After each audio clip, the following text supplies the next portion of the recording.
बिस्मिल्लाहिर्रहमानिर्रहीम अस्सलाम वालेकुम। आई एम ख्वाजा मोहसिन इनाम। स्टूडेंट्स, अल्लाह ताला से दुआ है कि आप खैरियत से हों। इस लेक्चर में हम पेज नंबर 259 पर मौजूद एक थ्योरम डिस्कस करने जा रहे हैं। आइए शुरू करते हैं। स्टूडेंट्स, थ्योरम की स्टेटमेंट है two tangents can be drawn to a circle from any point P. उसके कोऑर्डिनेट्स हमें गिवन हैं। The tangents are real and distinct, coincident और imaginary according to the point lies outside, on और inside the circle. Students, आसान अल्फाज में हमें इस थ्योरम की मदद से दो बातें साबित करनी है। पहली बात तो ये कि किसी भी पॉइंट से किसी सर्कल के लिए दो टेंजेंट्स ड्रॉ किए जा सकते हैं। किसी भी पॉइंट से किसी सर्कल के लिए दो टेंजेंट्स ड्रॉ किए जा सकते हैं। अब अगर वो पॉइंट आउटसाइड द सर्कल होगा तो वो टेंजेंट्स रियल और डिस्टिंक्ट होंगे। अगर वो पॉइंट ऑन द सर्कल होगा तो वो टेंजेंट्स रियल और कोइंसिडेंट होंगे, हम उन्हें रियल रिपीटेड भी कह सकते हैं। और अगर वो पॉइंट इनसाइड द सर्कल होगा तो वो दोनों टेंजेंट्स इमेजिनरी होंगे। पहले हिस्से में हम साबित करेंगे कि दो टेंजेंट्स ड्रॉ किए जा सकते हैं और दूसरे हिस्से में हम पॉइंट की लोकेशन के लिहाज से टेंजेंट्स का फैसला करेंगे कि वो रियल और डिस्टिंक्ट होंगे, रियल और कोइंसिडेंट होंगे या इमेजिनरी होंगे।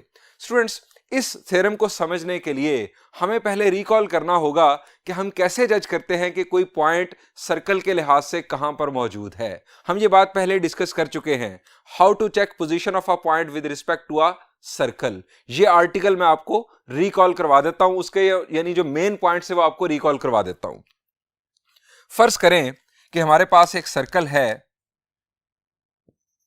X square plus y square plus 2gx plus 2fy plus C is equal to 0 और एक आर्बिट्रेरी पॉइंट है, उसके कोऑर्डिनेट्स है x1 y1। ये पॉइंट कहीं पर भी हो सकता है xy प्लेन में। अब स्टूडेंट्स, हमें इस पॉइंट की पोजीशन इस सर्कल के लिहाज से चेक करनी है।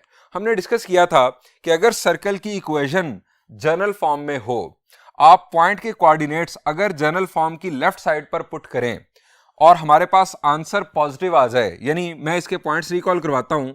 If x1 square plus y1 square plus 2g x1 plus 2f y1 plus c, अगर ये आंसर पॉजिटिव आ जाए, point will be outside the circle.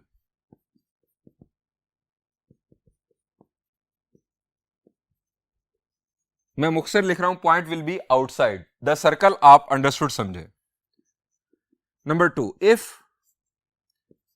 x1 square plus y1 square plus 2gx1 plus 2fy1 plus c अगर हमारे पास equal to 0 हो, point will be on the circle. And number 3, if x1 square plus y1 square plus 2gx1 plus 2fy1 plus c will be negative, point will be inside the circle.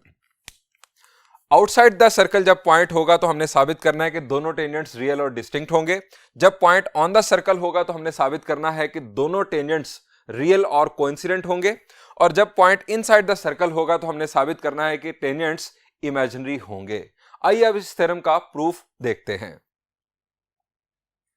Students, एक simplest circle consider करते हैं, यानी एक ऐसा circle जिसका centre origin पर हो और उसके साथ एक पॉइंट कंसीडर कर लेते हैं। लेट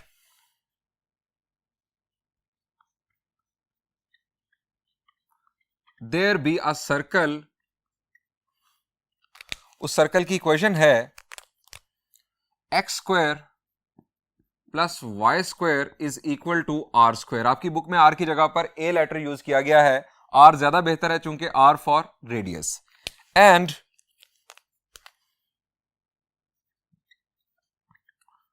अ पॉइंट P और उसके कोऑर्डिनेट्स हैं x1, y1। We have already scene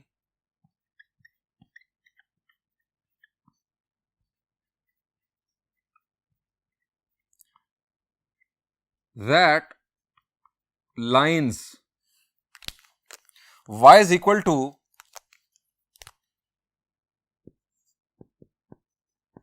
mx plus minus r square root of 1 plus M square. ये हमने लास्ट लेक्चर में ये इक्वेशन ऑफ टेंजेंट डिस्कस की। ये चूंकि लाइंस हैं, सो मैंने लिखा we have already seen that lines y is equal to mx plus minus r square root of 1 plus M square are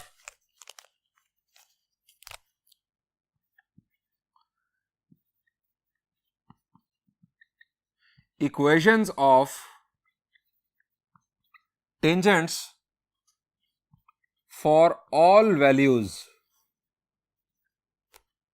of m and if tangents pass through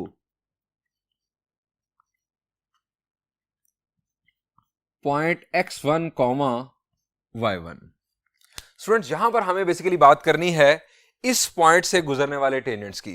सो मैंने कहा कि ये हमारे पास इक्वेशंस ऑफ टेंजेंट्स हैं for all values of m। जो भी हमारी possible values of m होंगी उन तमाम वैल्यूज के लिए ये इक्वेशंस ऑफ टेंजेंट्स हैं और इन टेंजेंट्स को इस पॉइंट से गुजरना होगा, क्योंकि हमने इस पॉइंट से गुजरने वाले टेंजेंट्स को यहां पर डिस्कस करना है।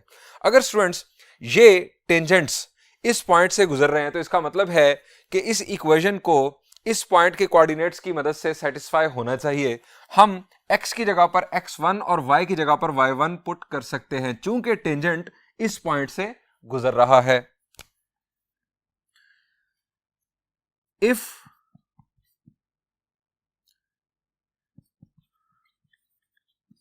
Tangents are passing through px1 y1 then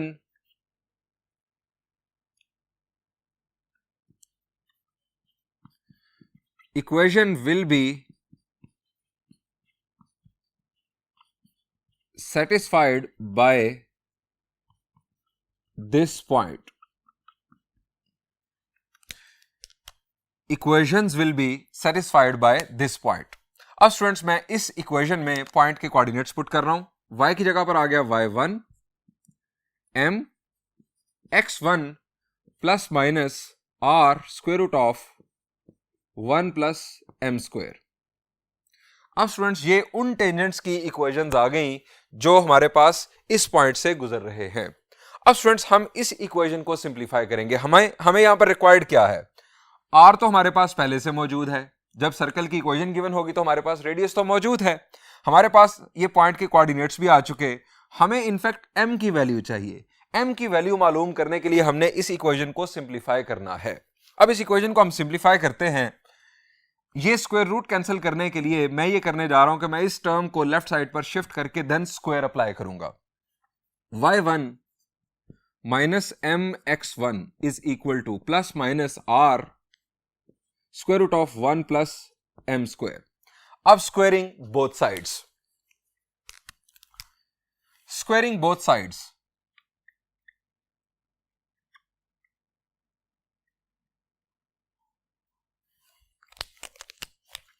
y1 minus M x1 whole square is equal to plus minus r square root of 1 plus M square whole square. अब स्टूडेंट्स ये स्क्वायर ओपन करते हैं।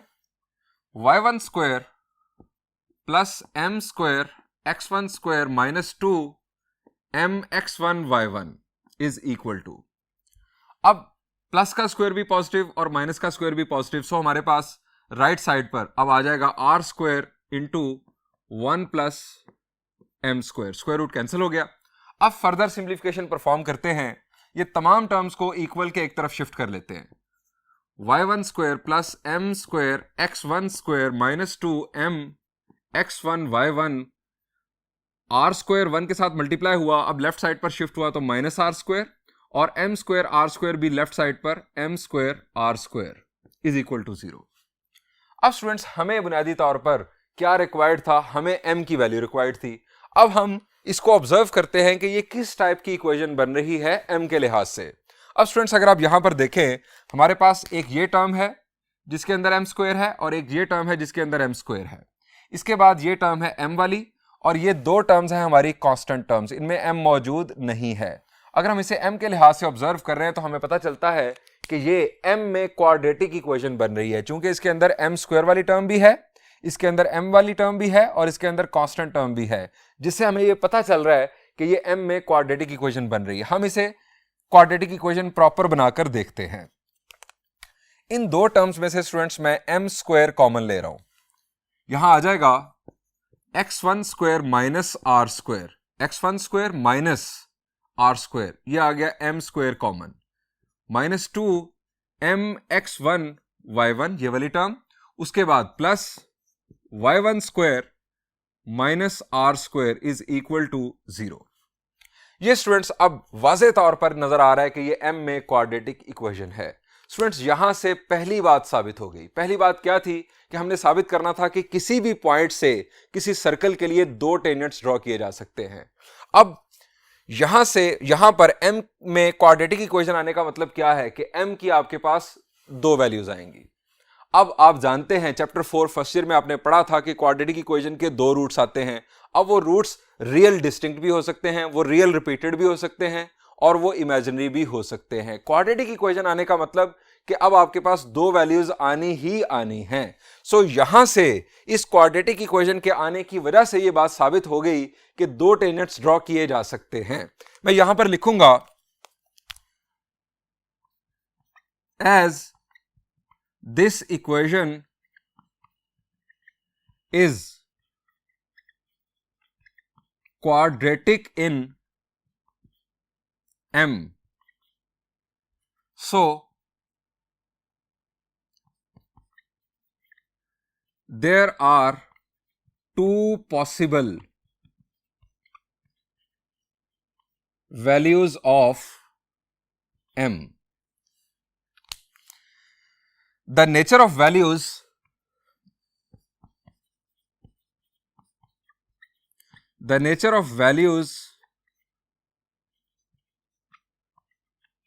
depend upon discriminant of this equation. अब students हमें basically जो दूसरा हिस्सा था वो साबित करना है कि कब जो है वो टेंजेंट्स जो हैं वो रियल और डिस्टिंक्ट होंगे, कब रियल और कोइंसिडेंट होंगे और कब इमेजिनरी होंगे। स्टूडेंट्स ये फैसला होना है डिस्क्रिमिनेंट की बुनियाद पर। हम इस क्वाड्रेटिक इक्वेशन का डिस्क्रिमिनेंट मालूम करते हैं। डिस्क्रिमिनेंट हमारे पास होता है, आप जानते हैं बी स्क्वायर माइनस 4ac, ये होता है हमारा डिस्क्रिमिनेंट। अब यहां से हमें ए, बी और सी की वैल्यूज चाहिए। ए आप जानते हैं कि जो स्क्वायर्ड टर्म होती है, जो क्वाड्रेटिक टर्म जिसे कहा जाता है, उसका कोएफिशिएंट, यानी यहां पर हमारी ये है स्क्वायर्ड टर्म, इसके अंदर हमारे पास क्वाड्रेटिक जो वेरिएबल मौजूद है, ये हमारे पास जो कोएफिशिएंट है इसका, ये है हमारा ए, ये है हमारा बी, यानी -2x1y1 ये बी है चूंकि ये m का कोएफिशिएंट है, और ये है हमारे पास c की value. Here a is equal to x1 square minus r square, b की वैल्यू -2x1y1 और c की value y1 square minus r square. Putting values,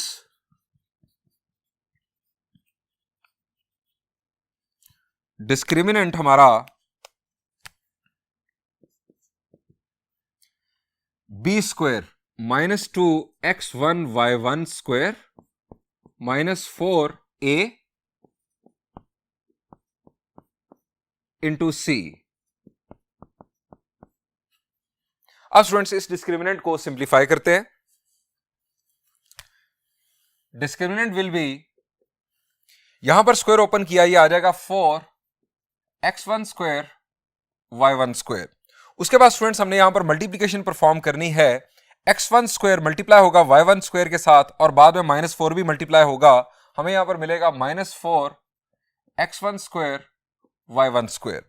अब x1 स्क्वायर ने मल्टीप्लाई होना है माइनस आर स्क्वायर के साथ, -4 के साथ मल्टीप्लाई होने के बाद हमारी टर्म बनेगी positive, +4 x1 square r square. उसके बाद माइनस आर स्क्वायर मल्टीप्लाई होगा y1 स्क्वायर के साथ, -4 के साथ मल्टीप्लाई होने के बाद ये टर्म भी positive, 4y1 square r square. अब माइनस आर स्क्वायर के साथ मल्टीप्लाई हुआ तो plus r raise to power 4, लेकिन -4 की वजह से -4 आर रेज टू पावर 4। अब स्टूडेंट्स अगर हम फर्दर सिंप्लीफिकेशन ऑब्जर्व करें तो ये दो टर्म्स एग्जैक्टली सिमिलर हैं, ये दोनों हो गई कैंसिल। अब रिमेनिंग टर्म्स में से मैं 4r स्क्वायर कॉमन ले रहा हूं जो कि बन रहा है 4r स्क्वायर कॉमन, हमारे पास आ गया यहां पर x1 square plus y1 square minus r square. ये स्टूडेंट्स हमारी डिस्क्रिमिनेंट की मोस्ट सिंप्लीफाइड वैल्यू आ चुकी। अब हम अपने पॉइंट्स कंक्लूड करते हैं। Number 1,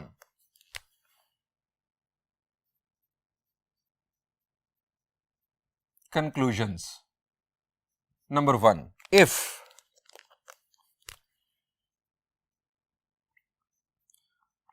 if discriminant will be positive, जब डिस्क्रिमिनेंट पॉजिटिव होता है तो क्या होता है कि रूट्स रियल और डिस्टिंक्ट होते हैं। यहां पर हमारा जो रूट है वो बुनियादी तौर पर m है, वैल्यू ऑफ m जो है वो हमारा रूट है। If discriminant will be positive there will B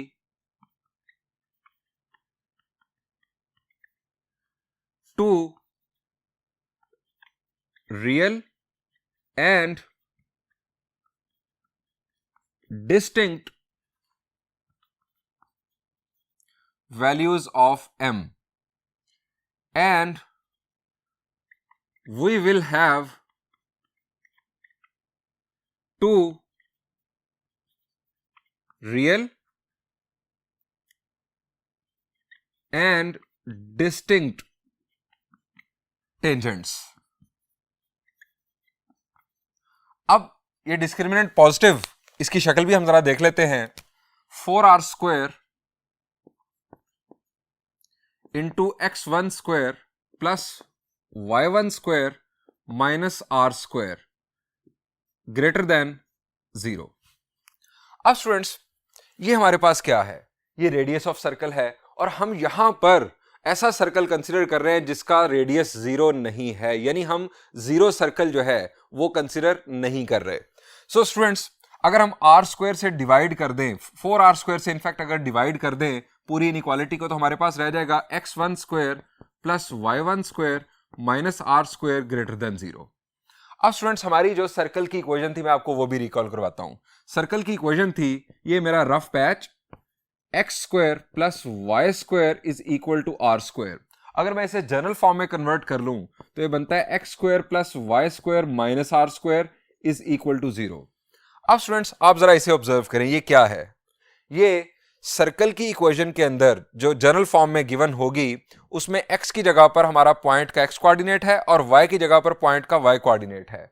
अगर ये वैल्यू पॉजिटिव आ रही है, अगर हम जनरल फॉर्म में सर्कल की इक्वेशन की जनरल फॉर्म में x की जगह पर पॉइंट का x कोऑर्डिनेट और y की जगह पर पॉइंट का y कोऑर्डिनेट पुट कर दें और हमारा आंसर पॉजिटिव आ जाए तो इसका मतलब ये होता है कि पॉइंट आउटसाइड द सर्कल होगा। यहां से ये बात साबित हो रही है कि जब हमारे जो टेंजेंट्स हैं वो रियल और डिस्टिंक्ट होंगे उस वक्त जो पॉइंट होगा वो आउटसाइड द सर्कल होगा। ये भी हमारा रिजल्ट साथ ही हमें मिल रहा है। दिस शोज, इसको नाम दे दें आप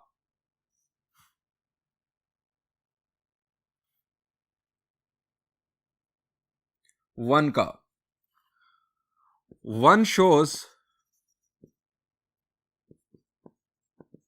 point P x1 y1 will be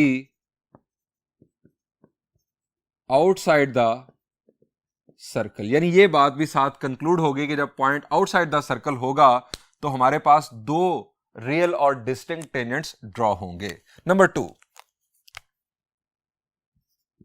बिल्कुल इसी पैटर्न पर, if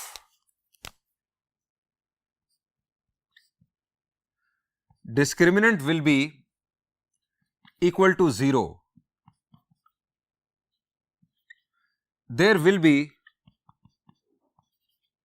two real and repeated values of m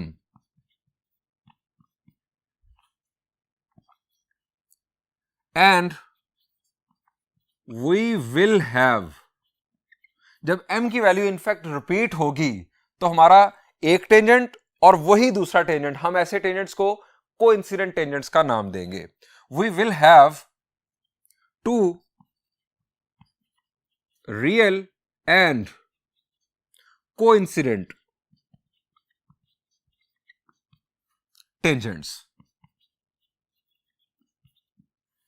अब बिल्कुल इसी पैटर्न पर जब हम डिस्क्रिमिनेंट को लिखेंगे तो 4r square into x1 square plus y1 square minus r square is equal to 0. 0 divided by 4r square, चूंकि r की वैल्यू 0 नहीं है, ये नॉन जीरो टर्म है. 0 डिवाइडेड बाय दिस 0, हमारे पास यहां पर आ जाएगा x1 square plus y1 square minus r square is equal to 0.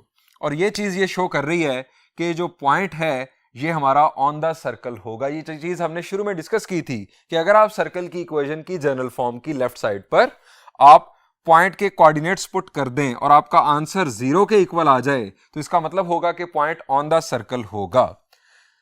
इसको नाम दें 2 का. 2 shows that point Px1y1 will be on the circle. तीसरा और आखिरी point, if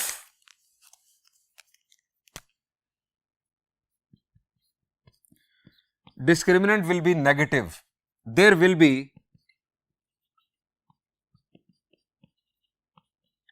two imaginary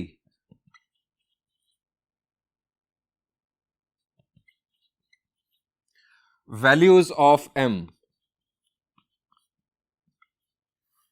and we will have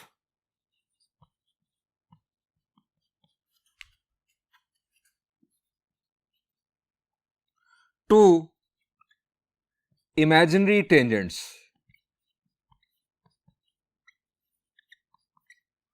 हमारे पास इमेजिनरी टेंजेंट्स होंगे. अब स्टूडेंट्स बिल्कुल इसी पैटर्न पर हम लिखेंगे 4r square into x1 square plus y1 square minus r square less than 0. अब ये चूंकि हमारे पास वैल्यू पॉजिटिव है, पॉजिटिव वैल्यू से हम मल्टीप्लाई या डिवाइड करें तो इनइक्वालिटी को कोई फर्क नहीं पड़ता. हमारे पास आ जाएगा x1 square plus y1 square minus r square less than 0. अब ये चीज हमारी क्या शो कर रही है? सर्कल की इक्वेशन की जनरल फॉर्म की लेफ्ट साइड पर हमने पॉइंट के कोऑर्डिनेट्स पुट किए हुए हैं और हमारा आंसर आ रहा है नेगेटिव. ये चीज ये शो कर रही है कि पॉइंट जो होगा वो इनसाइड द सर्कल होगा. इसको नाम दे दें 3 का. और हम यहां पर अब कंक्लूड कर लेते हैं. ये मैं एक ब्लॉक बना रहा हूं, इसके अंदर बेसिकली जगह नहीं है, उस वजह से 3 shows that point will be inside the circle. ये स्टूडेंट्स हमारे इस थ्योरम का प्रूफ मुकम्मल हुआ. इंशाल्लाह नेक्स्ट लेक्चर में हम कुछ मजीद कंसेप्ट्स और उनके रेलेवेंट प्रॉब्लम्स सॉल्व करेंगे. Thank you and Allah Hafiz.